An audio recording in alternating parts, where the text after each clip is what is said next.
Good morning students, how are you all. I hope कि आप सब अच्छे होंगे, खैरियत से होंगे और अपना काम भी टाइम पे कर रहे होंगे। ठीक है, ओके ग्रेड 4। अभी हमारी साइंस की क्लास हो रही है और साइंस की क्लास में आज हम अपना बुक का काम करेंगे, जो कि हमने अपना जो प्रीवियस वर्क था, ठीक है, जो न्यू टॉपिक था एडॉप्टेशन यूनिट नंबर 2 में द एनिमल वर्ल्ड में वो पढ़ा था। उसके आगे हम जाएंगे। ठीक है, तो उसमें दो टॉपिक्स रहते हैं जो कि इम्पोर्टेंट है और इंटरेस्टिंग भी हैं, तो आज हम उसी की तरफ जाएंगे। ठीक है, तो आज हमारा जो काम है तो वो बुक में है, तो काइंडली आप सब अपने साइंस के बुक्स निकाल दें। ठीक है, अच्छा क्लास, अगर फॉर एग्ज़ाम्पल आज जो हमारे दो टॉपिक्स है, ठीक है, एक तो उसमें जो डेली लाइफ से रिलेटेड चीज़ें हैं, ठीक है, लेकिन आपको पता नहीं होती कि इसकी इम्पोर्टेंस क्या है हमारे लिए। जब आप किसी बुक में या किसी से सुनते हैं, देन आपको रियलाइज़ हो जाता है कि हाँ, ये एक छोटी सी चीज़ है हमारी डेली लाइफ में, लेकिन इसकी इम्पोर्टेंस जो है वो हमारी लाइफ में कितनी ज़्यादा है। समझ आ रही है आपको? ठीक है, तो आज हम पढ़ेंगे कि हमारे पास अगर फॉर एग्ज़ाम्पल एक इंसान या कोई एनिमल जो है, अगर वो एक जगह पे बैठ जाए सारी ज़िंदगी, तो क्या होगा। ठीक है, या कुछ सम टाइम्स के लिए, कुछ 6 मंथ्स के लिए, ठीक है, 8 मंथ्स के लिए, 1 ईयर के लिए, ठीक है, तो क्या होगा उनका। ठीक है, तो इससे उनकी जो लाइफ एक्टिविटीज़ है तो वो डिस्टर्ब होती है, मतलब वो फुलफिल नहीं होती, कंप्लीट नहीं होती। ठीक है, दूसरा हमारे पास जो टॉपिक आ रहा है, ठीक है, तो वो ऐसे है कि जो जितनी भी स्पीशीज़ अर्थ पे हैं, जितने भी एनिमल्स हैं, ठीक है, तो वो मतलब एक नहीं होती, उनकी फ़ोटोकॉपीज़ बनती है, क्योंकि उन्होंने अपनी जनरेशन को आगे बढ़ाना होता है। ठीक है, तो इसीलिए हम उसके साथ रिलेटेड टॉपिक भी पढ़ेंगे। ठीक है, आते हैं हम अपने बुक की तरफ, तो काइंडली आप सब अपने बुक्स खोल दें, पेज नंबर 18। पेज नंबर 18 में आपको टॉपिक दिया है मूवमेंट। मूवमेंट जो है तो उसका मतलब क्या है, आप जानते हैं? नहीं जानते? अगर नहीं जानते तो बहुत ही सिंपल सा एक वर्ड है मूवमेंट। एक जगह से दूसरी जगह जब आप जाते हैं, मूव करते हैं, तो उसी को हम मूवमेंट कहते हैं। अब ये जो मूवमेंट होती है ये एनिमल्स की भी होती है, ये ह्यूमंस की भी होती है। अब ये एनिमल्स और ह्यूमंस जो मूवमेंट करते हैं तो ये अपने स्पेसिफिक पार्टिकुलर एक्टिविटीज़ के लिए करते हैं। ठीक है, आइए आज हम पढ़ते हैं अपने मूवमेंट के बारे में। ठीक है, मूवमेंट इज़, अपनी बुक पेज 18 की तरफ देखें। Movement is an essential part of the life, animal life. Animal move to several reasons including to. क्योंकि मूवमेंट जो है तो ये किसी भी ऑर्गेनिज्म, एनिमल की लाइफ का एक बहुत ही इम्पॉर्टेंट हिस्सा है। जिस तरह ऑक्सीजन है, एनर्जी है, फूड है, एयर है, ठीक है, वाटर है, तो सेम हमारे पास मूवमेंट भी काफ़ी एक इम्पॉर्टेंट हिस्सा है किसी भी ऑर्गेनिज्म की लाइफ का। और जो एनिमल होता है अगर वो मूवमेंट कर रहा है तो वो किस लिए कर रहा है, रीजंस क्या है उसके। तो यहाँ पे आपको जो 4 साथ में जो डायग्राम है उसमें आपको 4 पिक्चर्स दिए हैं। ठीक है, tiger, whale, bear and leopard की। तो उसके साथ इन्होंने जो छोटे छोटे येलो उसमें टॉपिक्स लिखे हैं कि फॉर फाइंड फूड। अब एक ऑर्गेनिज्म है जो एक जगह से दूसरी जगह जाता है अपना खुराक तलाश करने। ठीक है, क्योंकि हो सकता है कि जो एनवायरनमेंट में वो रह रहा है वहाँ पे उसका खुराक उसको नहीं मिल रहा है, इसीलिए वो मूवमेंट करता है एक जगह से दूसरी जगह जाने के लिए। फिर हमारे पास है फॉर वाटर। अब फूड एंड वाटर तो बहुत ही एसेंशियल पार्ट है, ठीक है, लाइफ का, तो उसी फूड एंड वाटर के लिए वो सर्चिंग करता है, मूवमेंट करता है। शेल्टर, शेल्टर मीन रहने की जगह। कोई ऑर्गेनिज्म है जो कि एनवायरनमेंट में रहता है और वो एनवायरनमेंट के जो फैक्टर्स है, सनलाइट है, रेनफॉल है, डिफरेंट फैक्टर्स है, वाटर है, ठीक है, उससे बचाव के लिए वो अपने लिए एक शेल्टर ढूंढता है, एक रहने की जगह उसको चाहिए होती है, तो वो अपनी जगह तलाश करने के लिए भी एक जगह से दूसरी जगह वो मूव कर रहा होता है। फोर्थ हमारे पास आ रहा है स्केप प्रेडेटर। अगर फॉर एग्जांपल कोई ऑर्गेनिज्म है लाइक लेपर्ड है और डियर डियर भी साथ में है, अगर लेपर्ड ने डियर को देख लिया तो ऑब्वियसली लेपर्ड तो क्या करेगा, डियर को खाएगा, मतलब उसको अपना शिकार बनाएगा। तो लेपर्ड जो है वो मूव करता है किसके पीछे, डियर के पीछे, और डियर जो है तो उससे भागने के लिए, उसको उससे बचने के लिए जो है, अपने आप को प्रोटेक्ट करने के लिए उधर से वो भागने लगता है।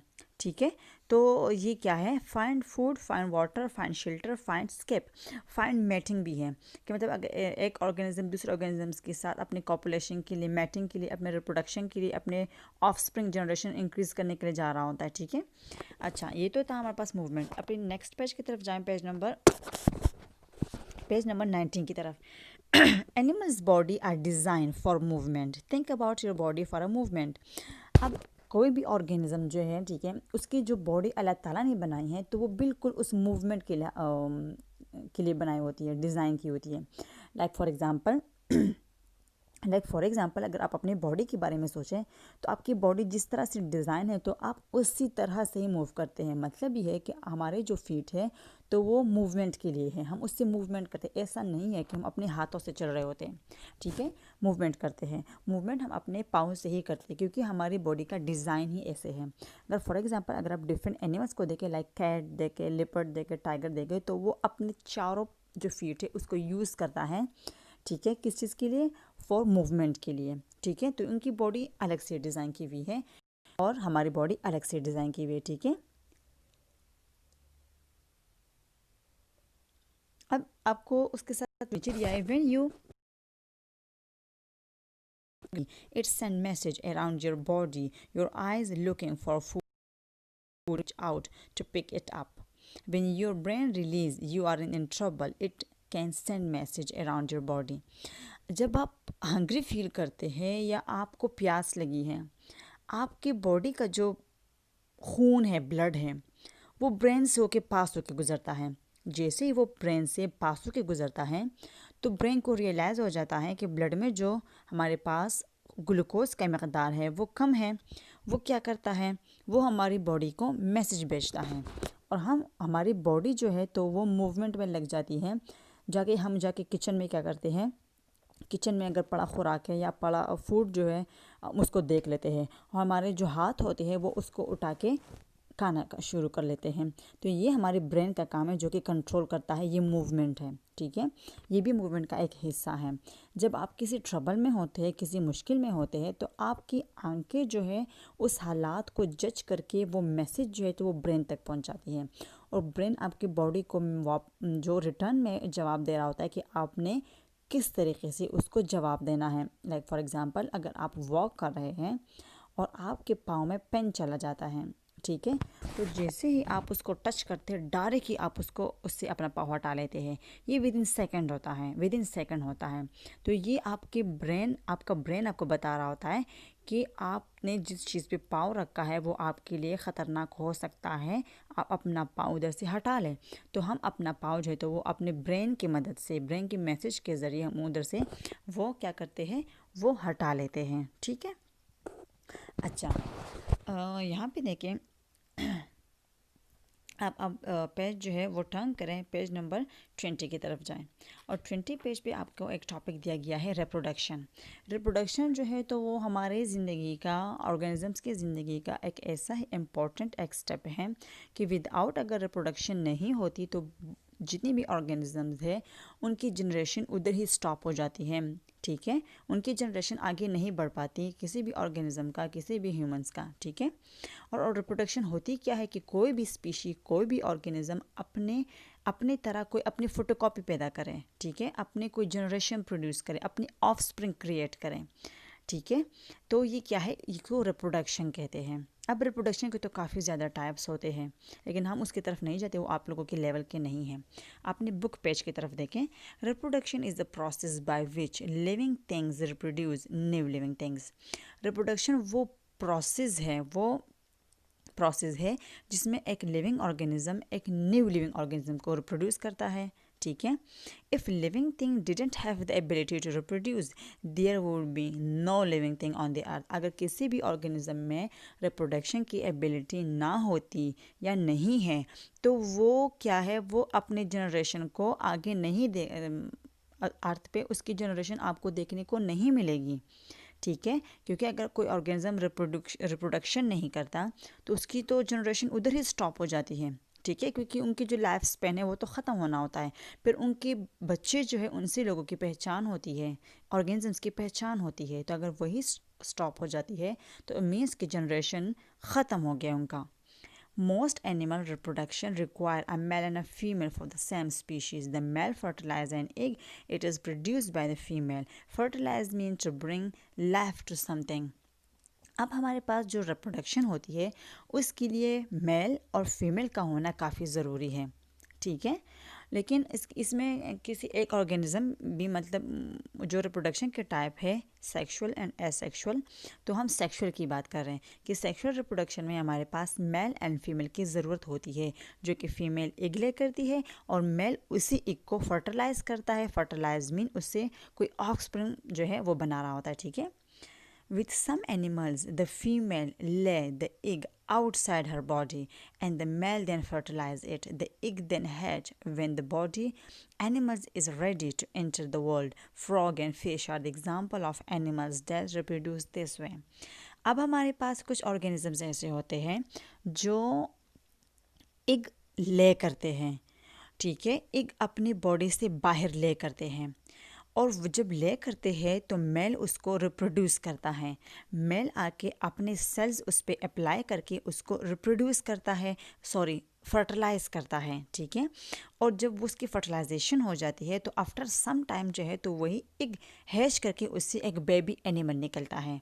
आप लोगों ने चिकन का एग्जांपल आपने देखा होगा, वो मोस्टली कॉमन एग्जांपल है कि चिकन का जो बेबी होता है, hen का जो बेबी होता है चिकन, तो वो एग से ही कम आउट होता है, ठीक है।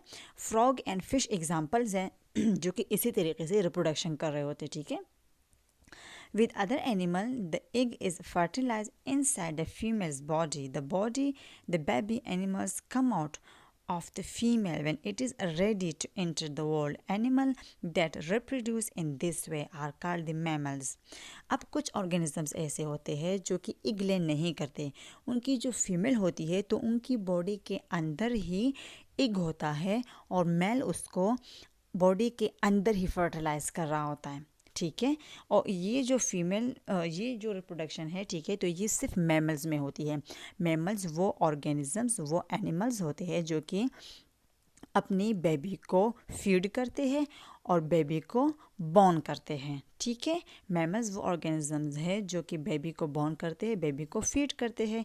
तो उनकी जो फीमेल होती है तो उनकी बॉडी के अंदर ही एक की फर्टिलाइजेशन हो जाती है और उनकी बॉडी से बाहर ही मतलब बेबी बॉर्न होता है। Some animals reproduce by themselves. अब कुछ एनिमल्स ऐसे होते हैं, अब ये एसेक्सुअल रिप्रोडक्शन जिसमें मैंने आपको बताया, तो ये सेक्सुअल रिप्रोडक्शन है जिसमें मेल एंड फीमेल की ज़रूरत मस्ट है, ज़रूरी है कि उसमें मेल भी हो, ज़रूरी है कि उसमें फीमेल भी हो। लेकिन यहाँ पे जो है मैंने कहा था कि एक सेल से, एक ऑर्गेनिज्म से भी रिप्रोडक्शन हो सकती है, तो उसको एसेक्सुअल कहते हैं साइंस में। Some animals reproduce by themselves, mean कि उनको किसी और की ज़रूरत होती ही नहीं है, वो खुद ब खुद ही फर्टिलाइज जो है तो वो हो जाते हैं। For example a sea animals divide and form 2 new individuals. अब जो सी में जो एग्ज़ाम्पल है सी की एनिमल्स की, तो वो रिप्रोड्यूस करते हैं कि वो बीच में से डिवाइड होके उससे उसकी तरह फोटोकॉपीज जो है तो वो बन जाते हैं। तो this is a type of it is known as asexual reproduction. मैंने आपको पहले बताया कि ये एसेक्सुअल रिप्रोडक्शन का ही टाइप है, ठीक है। तो रिप्रोडक्शन के टाइप है सेक्सुअल एंड एसेक्सुअल। सेक्सुअल में आपको फीमेल की ज़रूरत होती है एंड एसेक्सुअल में हमारे पास दोनों की ज़रूरत होती है, सिर्फ एक में पेरेंट सेल जो है तो वो चाहिए होता है, ठीक है। अभी आप जाए बुक पेज 21 की तरफ, यहाँ पे आपको फ्रॉग की लाइफ साइकिल दी गई है। अब फ्रॉग की लाइफ साइकिल में आपको मेटामॉर्फोसिस एक टर्म में बता रही हूँ। मेटामॉर्फोसिस जो है ऐसा एक स्टेप होता है कि ऑर्गेनिज्म अपने लाइफ में शुरू से लेकर लास्ट तक उसकी बॉडी में चेंजेस आते रहते हैं, चेंजेस होती रहती हैं, उसको मेटामॉर्फोसिस कहते हैं। मेटामॉर्फोसिसिंग हो रही होती है। यहाँ पे मैं आपको फ्रॉग की लाइफ साइकिल में बताऊंगी कि मेटामॉर्फोसिस कहाँ पे हो रही है। फर्स्ट जो स्टेप्स हैं, तो फीमेल एग ले करती है, एग द फीमेल फ्रॉग ले egg the egg in water.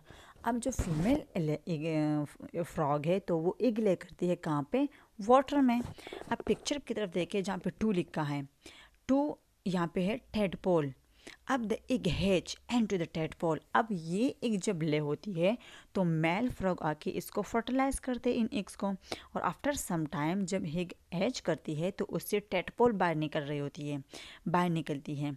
ठीक है, अब टेडपोल अभी देखिए एग का जो डायग्राम था, जो पिक्चर है उसकी, वो चेंज है, टेडपोल की चेंज है, ये मेटामॉर्फोसिस हो रही है, उनकी बॉडी में चेंज आ रहा है।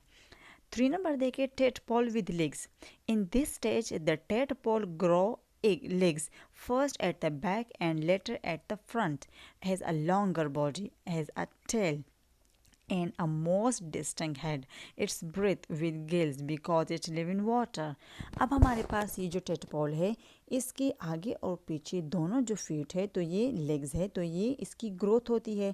पहले जो है ग्रो करता है पीछे वाले लेग्स, फिर आगे वाले, और ये फिर इसकी टेल भी होती है। ठीक है, और ये रिस्पायरेशन कर रहा होता है गिल्स के थ्रू। गिल्स ऑर्गन का नाम है जिसमें फिश मोस्टली जितने भी ऑर्गेनिजम्स वाटर में रहते हैं तो वो गिल्स के थ्रू रिस्पायरेशन करते हैं। ठीक है, तो ये भी गिल्स के थ्रू ही रिस्पायरेशन कर रहा है। अब देखें 4, यहाँ पे इस 3 के 2 जो पिक्चर है, फिर 3 की पिक्चर की तरफ देखें, ये बिल्कुल चेंज है। देखें लेग्स में इसकी ग्रोथ हुई है, यहाँ पे टेल में इसकी ग्रोथ हुई है। ठीक है, अब 4 जो फ्रॉगलेट्स हैं, in this stage the froglet breathe with lungs and still has the same and its tail. यहाँ पे जो फ्रॉगलेट है तो ये सेम उसी की तरह है, उसकी टेल भी है, लेकिन अब ये लंग्स के थ्रू ब्रीथिंग करता है। क्यों लंग्स के थ्रू अब ब्रीथिंग क्यों कर रहा है? क्योंकि अब ये वाटर में नहीं रहता है, अब ये लैंड में आ गया है। तो लैंड में आने के लिए जितने भी ऑर्गेनिजम्स लैंड में रहते हैं, जो टेरेस्ट्रियल ऑर्गेनिजम्स होते हैं, जिस तरह हम हैं, तो हम भी वाटर में तो नहीं रहते, तो हम क्या करते हैं, हम भी लंग्स के थ्रू ही रिस्पायरेशन करते हैं। ठीक है, ये भी सेम उसी तरह है। 5th नंबर हमारे पास है adult. The adult frog breathe with lungs and has no tail. अब जब बिल्कुल एक डेवलप हो गया, एक फ्रॉग डेवलप हो गई, तो क्या है, वो ब्रीथ लंग्स के थ्रू करेगा और उसकी टेल जो है तो वो मेटामॉर्फोसिस के थ्रू वो ख़त्म हो जाती है। तो अगर आप देखें तो metamorphosis first egg, then tadpole, froglet and adult. ठीक है, तो मेटामॉर्फोसिस आपको नज़र आ रहा होगा कि पहले उसकी टेल थी, फिर टेल नहीं थी, पहले एग थी, फिर टेडपोल था, फिर फ्रॉगलेट एंड फिर एडल्ट में आ गया। ठीक है, तो ये इनका फ्रॉग का जो लाइफ साइकिल है तो ये इसी तरह का होता है। As you can see about the frog change in appearance and the body structure during the different stages of its life cycle, beginning at the egg and ending as up at the adult frog. This process is called the metamorphosis. मैंने आपको पहले ही बताया कि पहले जहाँ पे ये शुरू करता है एग से और एडल्ट पे ख़त्म करता है, तो इसकी बॉडी में चेंजेस आते रहते हैं, पहले एग, फिर टेडपोल, फिर फ्रॉगलेट, फिर एडल्ट, तो ये मेटामॉर्फोसिस कहते हैं इसको। ठीक है, तो आज का जो हमारा काम था तो यहाँ पे फिनिश होता है। आप सब ने रिप्रोडक्शन, उसके टाइप्स, ठीक है, फ्रॉग का लाइफ साइकिल ड्रॉ करना है और इसकी 2-3 दफ़ा जो है आप लोगों ने रीडिंग भी करनी है। ठीक है, and thank you so much, अल्लाह हाफिज़।